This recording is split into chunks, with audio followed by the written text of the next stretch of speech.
Hello, my name is Fai Kanwar and I'm textile engineer from UTM's University, Quetta. Today, I'm going to discuss about the utilization of banana fibers in medical textile as guaze bandages, which is of course my final year project in a bachelor's. So I'm asking a question from myself that why I choose this project for my bachelor degree.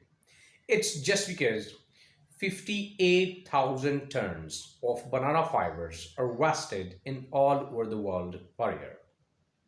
So I decided to utilize these fibers. So first of all, I treat the banana fibers with different chemicals, for example, caustic soda, acetic acid at different parameters to degum it and remove the impurities from their surfaces, for example, lignin and pectins, which make it absorbent, soft, and very comfortable.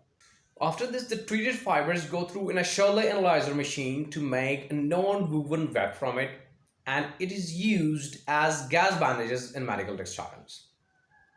Now let's discuss about why I choose the banana fibers for this project and for gauzes. It's just because of some properties.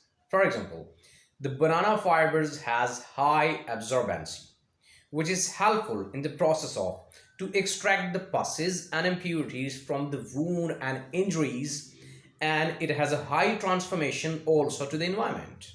Secondly, banana fibers are biodegradable, which is environmental friendly. And the third one property is the most important because banana fibers contain pathogenesis proteins, which is self-antimicrobial proteins. Now, due to these properties, I choose the banana fibers for gas bandages and medical textiles. Thank you so much.